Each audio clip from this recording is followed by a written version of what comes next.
Good evening, you're watching the news. Let's go straight to the External Affairs Ministry press briefing, which is currently on. Frederickson will be here from tomorrow late night, and the main day of engagement is on Saturday. You'd have seen our press release already and the media advisories. Apart from that, I don't have any particular announcements, so may I move on to the questions, please? Okay. Start with Siddhant, maybe? Siddhant, just let me start with Siddhant. He put his hand up first. Okay. Sir, first question on the vandalization which happened at the Gurdwara in Kabul. Any reaction to that? We saw the comments by Ana Sakani as well, recalling the smashing at the Somnath Temple of Idols. Secondly, Russia has... sorry, your question is the Gurdwara or on the... Gurdwara and the comments by Ana Sakani. Completely separate issues. Okay. Yeah. Okay. And secondly, has Russia invited India for the talks it is hosting when it comes to Taliban on 20th of October? 20th. Look, I think there'll be a lot of interest in this. Is there anyone else on Afghanistan? So before we move on to anything else. Any other questions on Afghanistan? Yeah, okay, please.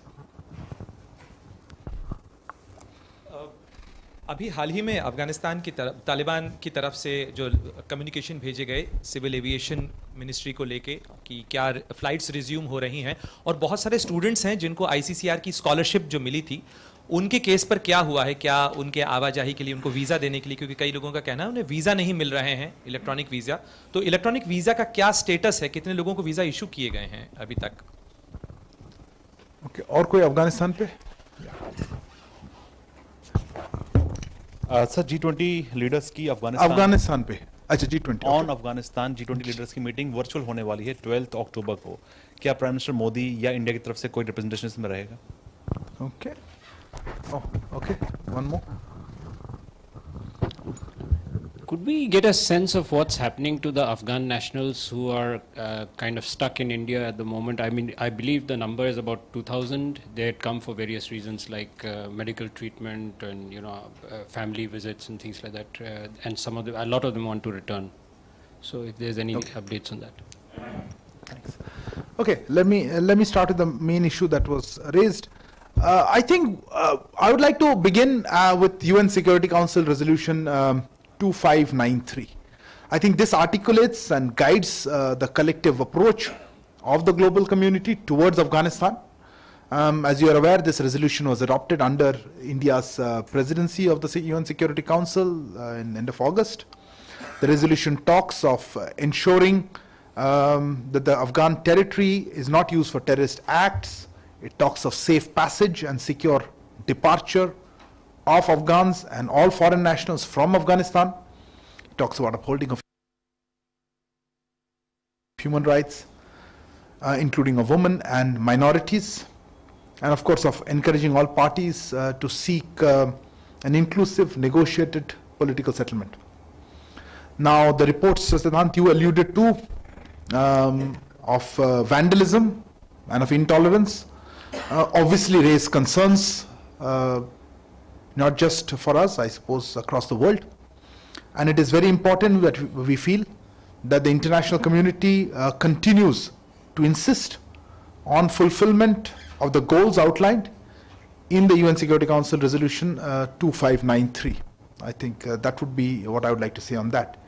About the resumption of flights, etc., I don't have any update. It's a complicated and sensitive issue. There are various factors that need to be taken into account, I think in a very holistic manner, rather than taking a piecemeal approach. On the meeting, I think we talked about on Afghan nationals. I'll come to the other issue. On Afghan nationals, look, I think it's related to the issue of having flights and other connectivity linkages with Kabul or other places in Afghanistan. So I think we'll have to await that unless there are other modes of departure. But on Pranay, आपने visa के बारे में जिक्र किया था. जो यहाँ पे है, देखिए वीज़ा का मुद्दा हमारे गृह मंत्रालय बेस्ट बता पाएंगे आपको. पर जो यहाँ पे हैं उनके लिए वीज़ा ऑटोमेटिकली एक्सटेंड किया गया था। जो अफगान्स थे उनको कहा गया था कि स्पेशली आप कांटेक्ट कीजिए और आपका, तो जो यहाँ पे है उनका वीज़ा एक्सटेंड किया जा रहा है। वहाँ हमें मालूम है कि दिक्कतें हो रही हैं उनको, जो वापस जाना चाहते हैं और फ्लाइट्स नहीं है, पर डिटेल्स और कितने वीज़ा और किसको और क्या हो रहा है ये तो होम मिनिस्ट्री पे ही आप वहाँ से खबर मिल सकता है। पर जितना दूर हमें मालूम है, जो यहाँ पे है अफगान, उनको उनकी वीज़ा रिन्यू हो चुकी है और ऑटोमेटिकली बढ़ाई जा रही है अभी तक। एक और था मीटिंग रशिया में। I think somebody asked about a meeting in Russia. Look, we've seen media reports on this, but I don't have any information at this of any invitation being extended or being any type of what kind of a meeting it is. I'm sorry, that was the 12th October. On the G20 meeting, yes, there is a event on G20 on Afghanistan that's being planned. I don't have yet a confirmation of participation from India at what level it will be, but we are engaged with the G20 Secretariat to get more details. I know it's only a few days ago away, but today is still the 7th, and we will hopefully be able to make public something further. जी, मैं हिंदी में कोशिश करूंगा, रूपांतरण का मेरा skill उतना वो नहीं है, पर जैसे मैंने कहा कि यूएन सिक्योरिटी काउंसिल की रेजोल्यूशन थी जो अगस्त के एंड में हमारे कार्यकाल में presidency of UN security council में हुआ था ये पास। ये रेजोल्यूशन में हमारा ये मानना है कि हमारे पूरे अभी वैश्विक तरफ से जो नज़रिया है अफगानिस्तान की तरफ, इस रेजोल्यूशन उसको कवर करती है। इस रेजोल्यूशन में जो कही गई है बातें आप लोग को मालूम ही है। रेजोल्यूशन में टेररिज्म अफगानिस्तान से बाहर की तरफ अफगानिस्तान में टेररिज्म की बात के बारे में जिक्र है, और जो लोग अफगानिस्तान से निकलना चाहते हैं उनको सेफली या सिक्योरली निकलने की बात है, और फॉरेन नेशनल्स के अफगान सिटीजन्स हों, और ह्यूमन राइट्स के बारे में कहा गया है माइनॉरिटीज़ और वुमेन के लिए, और सारे पार्टीज जो इन्वॉल्व हैं उनके लिए कोई जिसे हम इंक्लूसिव नेगोशिएटेड पॉलिटिकल सेटलमेंट की बात की गई है। आपने जिक्र किया था जब उसमें कुछ रिपोर्ट्स की जिसमें हमने वैंडलिज्म या आपने कहा था कि सोमनाथ के बारे में कहा गया था या गुरुद्वारा के अटैक, इनमें हमारी ज़रूर इसमें से हमारी कंसर्न्स आते हैं, और हम ये मानते हैं कि हमारे जो इंटरनेशनल कम्युनिटी है वो जो पहले से कह रही है इसी रेजोल्यूशन में जो ये गोल्स हमने आइडेंटिफाई किए हैं, ये जो कह रहे हैं, इसके ऊपर इसी पे नज़र बनाए रखें और इंसिस्ट करें कि ये गोल्स हम लोग पूरी तरह फुलफिल करें। Okay, next round of questions please. या प्लीज हियर।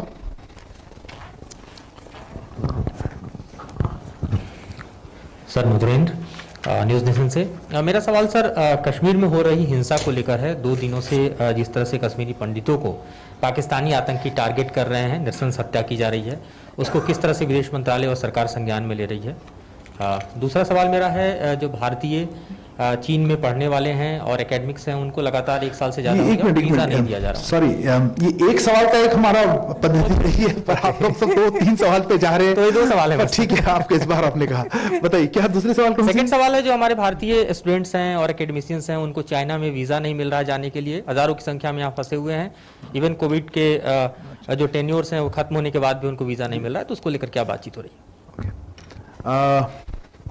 अच्छा, और इस सवाल पे एक साथ ले लें या एक एक करके करें? अफगानिस्तान में तो काफी क्वेश्चंस थे। Anybody else related to this issue? Yeah, this issue or something else? No, something else. Anybody else on this issue? देखिए, कश्मीर में जो हुई है घटना, हिंसा की जो आप बात कर रहे हैं लास्ट 4-5 दिनों में, देखिए ये विदेश मंत्रालय की कोई स्पेसिफिक वो तो नहीं है, पर ये तो स्ट्रांगली कंडेम करते हैं हम लोग। इस तरह से निहत्तों को मारा जा रहा है, टारगेटेड है। हमें तो हम पहले से ही कह रहे हैं कि टेररिज्म जो पाकिस्तान से क्रॉस बॉर्डर टेररिज्म पे हमें बहुत चिंता है, और पर इस पे आप अगर डिटेल मांग रहे हैं अबाउट क्या एक्शन लिया गया है मिलिट्री या सिक्योरिटी पॉइंट ऑफ व्यू, वो तो गृह मंत्रालय से आप पूछें।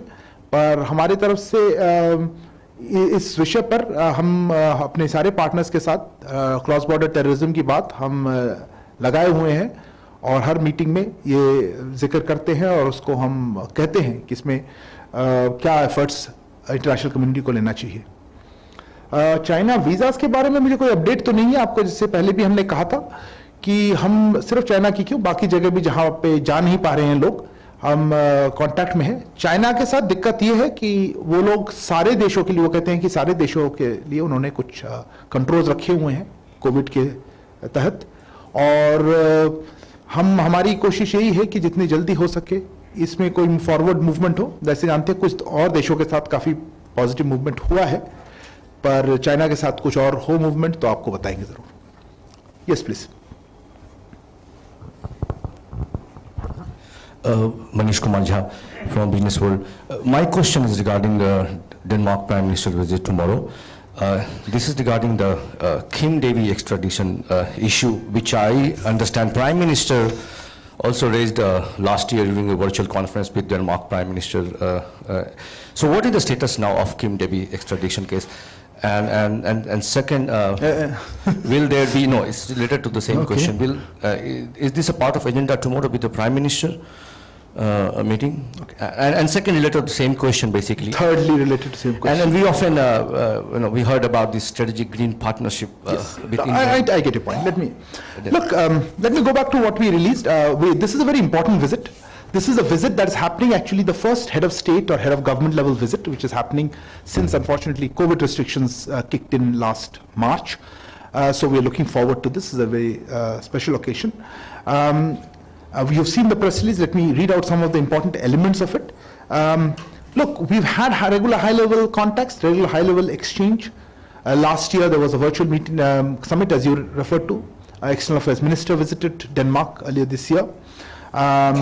We've had a special unique part of this would be the Green Strategic Partnership, which was established last September. And I think this visit will give an opportunity to review that and look at what further we can do on that. This is something very important. This is the only one that we have. We have good, strong trade and investment ties. There are lots of Danish companies in India, about 200 of them who are investment. We have about 60 Indian companies that have invested in Denmark. Areas like renewable energy, of course, clean technologies, water and waste management, agriculture, science and technology, digitization, smart cities are some of the elements. So we look forward to this visit, which will have, it's a broad, multifaceted agenda, I would say. And this is, will give us an opportunity to talk about these important issues. And as regards the Kim Devi issue, we are focused on that. This has been on the agenda. We have raised it in the past. And we remain engaged with Denmark on this issue, and our discussions are ongoing on the subject. I would not like to prejudge conversations before they happen, what Prime Minister will do. Okay. Ma'am. This is regarding the Denmark visit, which of course you have spoken about. I wanted to know what has been the outcome of the visit of Wendy Sherman, Sorry, your question about Wendy Sherman, Denmark? Yeah, no, Denmark you answered. Yeah. Oh, your question about Wendy Sherman? Yeah, that's right. Yeah. What exactly would you like to know? What's the outcome of the visit? Okay. Look, I did. Okay, related questions. Let's take that. Okay, Wendy Sherman. Yes, ma'am. Let's start with all four. Yeah. Microphone here, please. Sir.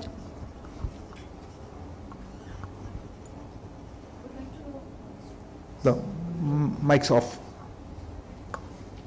So basically, I want to know about Deputy Secretary of State's visit to New Delhi, and was there any specific discussion on Afghanistan related to that? Of course, regarding the security thing, of course. If you could just brief us on that. Security, okay.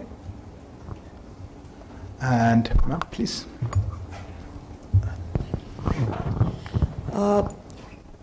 S-400 missile system के बारे में उन्होंने कहा है कि ये किसी भी देश के लिए डेंजरस है. Is that a sticking point with India, और चाइना को लेकर क्या बात हुई? चाइना को लेकर क्या बात हुई? Okay, and your final one. Okay, क्या? ब्रह्म प्रकाश जी न्यूज़ से मेरा सवाल चीन को लेकर है. जिस तरह से बीते वेंडी शर्मन की विजिट के बारे में या अलग से? नो, अलग तो बाद में आते हैं. पहले मैं ये Wendy Sherman. No, that's good. Wendy Sherman, yes. Let's finish with that topic. Please. Sir, there was talk between Foreign Secretary and US Secretary of State. So, what is the crux on Indo-Pacific? Because it was US which was earlier telling that it is Asia-Pacific. Now it has come to Indo-Pacific. So how we are securing our interest in the new definition of Indo-Pacific? Was there any talk regarding that? You said. Just, in every interaction that you are having with the United States, the issue of human rights, democratic values, institutions, democratic principles, these topics are coming up repeatedly. Why do you think is the United States and its officials raising these issues with us repeatedly at every bilateral, platform? Again, Wendy Sherman's previous second thoughts about questions. You said nobody raised hand when I. Wendy Sherman, please go ahead. Let me take all the questions because I think we'll move on after this. Yeah, I just want to check if Iran was discussed because Iran, okay. The sanctions on Iran and India getting impacted. Okay, I think more questions. Okay, please. Sir, the US State Department statement said that there had been discussions on both Russia and Iran. So I wanted to know, can you get into the bit of specifics on what exactly was discussed vis-a-vis these two countries, Russia and Iran? Thank you. Okay, thank you. Look, first you will appreciate that I would not be in a position to share all the communique or conversations. That's not appropriate. We had a very, very intensive, very useful and productive visit of US Deputy Secretary of State, Wendy Sherman. We have shared some information already with you, I think in various formats, but I will try to wrap up a few of the other elements that you asked. Let me just take you back to the very high-level exchanges that have been going on with the US for the last few months, including the visit of the Defense Secretary, visit of Secretary of State Blinken, our conversations at the level of Prime Minister and President virtually, EM-level discussions with Secretary Blinken on the margins of various meetings that have happened earlier this year, and of course culminating, I would say, in the very successful visit of Honorable Prime Minister to Washington for the Quad as well as bilateral meetings in end of September. So it just shows you the kind of deep engagement that has been going on with the US for the last few months under the current Biden administration. Subsequently, we have now, and you will be seeing a lot more engagement on the sectoral, on each of the different pillars and sectors that encompass our engagement with the US, and the visit of US Deputy Secretary of State was an element of that visit, of that engagement. I will try to answer some of the issues here. What I will start off is, look, I think there's a question about Indo-Pacific, Asia-Pacific, and how are we securing. That's too broad for this press conference. Let me just say, look, I think there is a clear understanding of how we look at the region, how Indo-Pacific is a format that is now well established, be it in the American system or in other countries. You've seen the European Union looking at a Indo-Pacific strategy, Indo-Pacific strategy. You are seeing countries as far out as Latin America talking about Indo-Pacific. I think that's a term that's come to stay, and it encompasses a perspective that we share. And so I don't want to get into further than that. Let me just take off some of the other elements that were discussed. Of course, discussions happened on the bilateral element, how we can take forward the discussions from both the Quad as well as on the bilateral segment during Prime Minister's visit. I think an overall understanding, which you saw in the statements which have been put out by Foreign Secretary and by the US side, both at the beginning of the talks and separately, of the importance that we attach to the bilateral relationship, and not just to the bilateral relationship, but also the value that both countries attach to working together for addressing problems in other regions also. And I think a Quad, Indo-Pacific comes to mind very easily. But again, various other elements. It's a partnership which the Prime Minister mentions. It's a partnership of trust, a partnership based on traditional democracy, talent, technology, as well as we're looking at a decade of transformation. So obviously various elements were discussed. I'm not going to read out all of them, but I'll just try to respond to some of the questions that came up. Let me start with one which I heard about: why are democracy and human rights issues? I think, look, first and foremost, we are democracies. We are fellow democracies. The presence in the Quad indicates that. I would pose a counter to say it is but natural that we should discuss, uphold, highlight democracy. You heard the Prime Minister speak at length in the recent UN General Assembly statement of the democracies can deliver. And this is something to working together. We can be an example of how we can bring benefit to other partners across, particularly in the Indo-Pacific region. And so I don't see it at all as being told, or this is an issue that has been mentioned. It's something that both countries pride and value, and we should naturally speak about these common shared values. And you heard that during the visit. We discussed various issues. Of course, there were various both regional security situation, bilateral cooperation. In that context, discussions did take place. I think China was asked somewhere. Yes, naturally, it is an important player. It is an important country, and our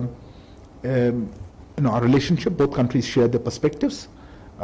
Similarly, Russia is a special and privileged strategic partner for us, and we have good relations with them. And in some of those, we had briefing, exchange of views. Iran, in the context of Afghanistan, of course. Somebody asked me about security. Yes, that was, of course, a major focus on Afghanistan and how we can ensure what both countries believe, as well as the global community, on making sure terrorism does not emanate from Afghanistan, how we can ensure that security is maintained after the US withdrawal. Discussions did take place. We highlighted also our perspective of role of Pakistan and what could be what are our concerns regarding that. Regarding the S-400, this has been on the discussions between our two countries for some time. It was raised, and we have discussed and I think explained our perspective. And discussions on this are ongoing. On the, what have I missed out? Anything else I've missed out as China, Indo-Pacific, Iran sanctions? Yeah, I think that covers it. If there's nothing else, okay. Yeah, I mentioned Russia. We discussed on that, and so did Iran, both in the context of Afghanistan and our bilateral relations. As you know, EM was there for the inauguration ceremony of the new president. He had another visit, transit stopover, and we shared perspectives on each other, what our relationship, where we stand with Iran. As you know, the US doesn't have the direct relationship there, but Iran is an important partner for us. Yeah, moving on, please. Brahma Prakash ji news से मेरा सवाल ये है कि बीते कुछ दिनों से ये खबरें आ रही हैं कि चीन ने कई पॉइंट पर बॉर्डर पर तैनाती बढ़ाई है अपनी, इसके बावजूद कि पिछले एक साल से बातचीत चल रही है चीन के साथ जिन जगहों पर डिस्प्यूट चल रहा है, इसको लेकर क्या भारत अवेयर है, और क्या लगता है कि अगर इस तरह से चीन ने गड़बड़ी की तो आगे और जो संबंध सुधर रहे थे पटरी से उतर सकते हैं? Please, China related, please go ahead. We'll take the China ones. Sir, there's been, especially in July, a lot of transgressions. There's Barahuti has been talked of, but in Arunachal there have been at least 3 or 4 in places like Dibang and so on, and a huge number in Ladakh. And I'm not referring to the situation on the ground, but these are separate, fresh transgressions, particularly in, of all places, in the Debsang area. Now, all this happened in July. Did this come up when EM spoke with the Chinese foreign minister, and has it come up between discussions, in discussions between the two countries since then? Any other thing in China? Okay. Look, let me try to break it up. I think 2-3 different aspects. There are 2-3 different aspects. Regarding the incursions, regarding that kind of military aspects, I would request you to contact the Ministry of Defense. I'm not in a position to comment on that. But on the larger issue of External Affairs Minister discussion, as you know, he did meet Chinese Foreign Minister Yang Yi on the margins of the SCO, I think it was, in Tajikistan last month. It is our expectation that China will work towards early resolution of the remaining issues along the line of control in eastern Ladakh, while fully abiding by bilateral agreements and protocols. आपने पूछा था कि इस तरह के अगर होते रहे इंसिडेंट्स तो क्या होगा, इस तरह से आपका सवाल था. देखिए, मैं तैनाती बड़ी है नहीं है इस विषय पे, ये मिलिट्री इशू है जिसमें मेरा ना कहना ही ठीक रहेगा. पर जैसे मैं कह रहा था अभी, हमारे बातचीत, हमने काफ़ी इसमें स्टेटमेंट्स भी दे रखी हैं. आपने देखा होगा पहले हमने कहा था कि ये प्रोवोकेटिव बिहेवियर और चाइना चीन की तरफ से यूनिलैटरल जो मेजर्स लेते हैं, इसी से हमारे को ये शुरुआत इसी से हुई थी, और डिस्टर्बेंस और पीस एंड ट्रैंक्विलिटी इसी से बढ़ी थी. हमने ये कहा है, स्टेटमेंट एक दो बार पिछले 10-12 दिन में हमने कहा है इसको. और ये चीन के एक्शंस के खिलाफ ही हमने जो काउंटर डिप्लॉयमेंट्स किए थे, और ताकि हमारी सिक्योरिटी इंटरेस्ट पूरी तरह प्रोटेक्टेड रहे. मैंने अभी जैसे कहा, हमारी जो बातचीत हुई थी चीन के विदेश मंत्री, हमारे एक्सटर्नल अफेयर्स मिनिस्टर के साथ ताजिकिस्तान में, उसमें भी हमने यही कहा था, और हमारी अपेक्षा यही है कि चीन हमारे साथ एक साथ काम करेंगे कि बाकी एरियाज में जो रेजोल्यूशन है, डिसएंगेजमेंट है, वो हो आगे बढ़े. जैसे आपको मालूम है कुछ एरियाज में डिसएंगेजमेंट अच्छी तरह हो गई है और कुछ बाकी है, और चीन, हम चाहते हैं कि जो बायलैटरल एग्रीमेंट और प्रोटोकॉल्स हैं उसको माने और इसी बारे में चलते रहे. Next, moving on. या please, you finished your question, no? So let me come back to you on if somebody else has anything else. Anybody else has a question? You also finished yours. You can't have second questions. I think we'll end up. Ma'am, ma'am, please. She didn't ask a question. Go ahead. Yeah. Mike's behind you. So it's regarding the Foreign Secretary's visit to Sri Lanka. Yes. So he visited the Trincomalee oil tank farm. Yeah. But yesterday in the Sri Lankan Parliament, there was quite a lot of discussion over that, and the minister, the energy minister, had to answer that, and plus also the Sri Lankan president, he referred to it during his talks with Foreign Secretary, and he did say, I mean, they want a proper resolution of the issue, whether because Sri Lanka wants it back, and we have said Sri Lanka wants it? They want the oil tank farms back. So we have said it is according to 1987 agreement. So what is now our stand now? Anything else on Sri Lanka? Yes, ma'am. Not on Sri Lanka. Okay, let me just answer that. Look, I don't want to make it a simplistic sort of a response. Foreign Secretary had a very successful visit. You mentioned about it, Sri Lanka, October 2nd to 5th. We have shared extensive details about the visit, including his meetings with the Sri Lankan leadership, the President, Prime Minister, other ministers, of course his counterpart, the Foreign Secretary of Sri Lanka, as well as with Tamil political leaders. He looked at the development projects that were launched during his visit. There were 4 of them. He took up the reconciliation process in Sri Lanka. He talked about the need to address the issue of Indian fishermen in a humanitarian issue. The issue of support to livelihoods of fishermen of northern Sri Lanka also came up. He actually visited Kandy, he visited Trincomalee, and then he visited Jaffna. You've seen some of the programs. There's a detailed press release also issued. You mentioned 2 specific ones, I think more to do with the oil tank farms. Look, there are a number of agreements on this. As you said, it goes back to the 87, but there have been other agreements. There have been more recent agreements on how to utilize those tanks in the best way. I would like to comment on what the Sri Lankan authorities have been saying to their parliament or internally, but this is an issue that we attach importance, as we do to other projects, economic projects, which we believe are beneficial for both countries, and this is certainly one of them that has been on our agenda, and good discussions took place during the visit. Let's see how to take this forward. Yes, ma'am, go ahead. So post-AUKUS, UK has said that they're planning to sign strategic deals, something similar on the lines with India. Any update or anything you Sorry, like? could you repeat? UK Foreign Secretary has said that they're planning to sign strategic pacts with countries like India post-AUKUS. Post-AUKUS? Post-AUKUS. AUKUS, okay. Sorry, I don't have any update on that. I'm not sure what strategic pacts vis-a-vis India specifically, bilateral. I'm not aware of. I'll check if there's something. We'll certainly get back to you. But I'm not aware of any particular strategic deal on that. Okay, I think we've covered first round of questions. I think we don't have too much of time on that. We've done a long one. Any quick ones that you feel we haven't covered? Okay, let me take a second. He's been anything that you haven't covered. I don't want to hear the same issues. No, this is different. Oh God. So, Pakistan has a plutonium processing plant in Kushab. Okay. Now there, suddenly they've started building a small thermal power plant, about 60 megawatt. Now, as it happens, in Yongbyon, in North Korea, which is also a place where they extract plutonium, they've had a thermal power plant which has been shut down for 2 years.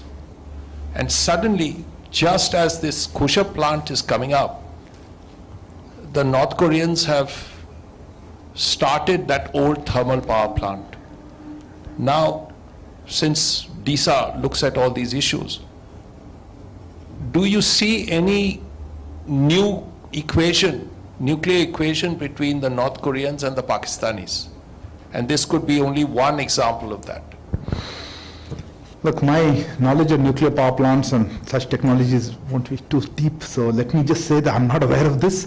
However, let me make a broader point. The India's concerns on proliferation networks in our neighborhood are well known, and I think that is important. Okay, I think we close it. Is something else? Okay, quick. I think we've long one here. Okay. Sir UK की तरफ से जो visa पाबंदियां लगाई थी उस पर India ने रेसिप्रोकल मेजर्स लिए थे, क्या वो लागू हो गए हैं? दूसरी बात ये है कि इसको इशू को रिजॉल्व करने के लिए जो बातचीत चल रही थी वो अभी तक कहां पहुंची है? मैं एक काम करता हूं, क्वेश्चंस पहले ले लेता हूं ताकि एक बार में खत्म करें. या no more. Who was the last person who had his hand up? You had something more? Third time? Fourth time? No. You had 3 questions in the first round. Anyway, quickly please. Since you spoke a lot about Quad and Indo-Pacific, you've done that. Okay, but anyway, and recently, I may not answer you. Recently, Australian Prime Minister has spoken about China being part of the Quad. Do you see the incoherent statement? Is a disruption from the Indian China being part of the Quad? Yeah.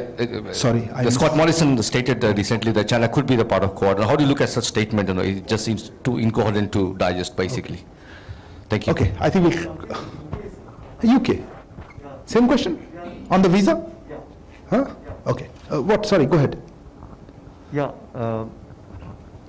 So the British have time and again reiterated that they have been in talks and they're very hopeful that something will materialize. So what exactly is the sticking point with the CoWIN app, with the certification? What is? Can you tell us? Because apparently they visited they held talks with those running the app. So, and it's been going on for a month, but there seems no resolution in sight. So what exactly is happening? Thanks. Okay. Well, that was straight from the Ministry of External Affairs press briefing, and the spokesperson Arindam Bagchi addressing the press on various questions on the issue of Afghanistan. He said that India remains to be at its stand in the United Nations on Afghanistan, that the Afghanistan territory should not be used to threaten or attack any other country, and that India is in fact extending the visas for Afghanistan citizens currently staying in India. He also said that Iran is an important partner for India, in that the External Affairs Minister attended, in fact represented India at the Iran president's swearing-in ceremony, and also that the Prime Minister of Denmark in fact will be on a state visit to India from the 9th to the 11th, and this will give opportunity to review progress in the implementation of the Green Strategic Partnership. So that's all for now from news, and do stay tuned in to DD India for more news and updates. Thanks for watching.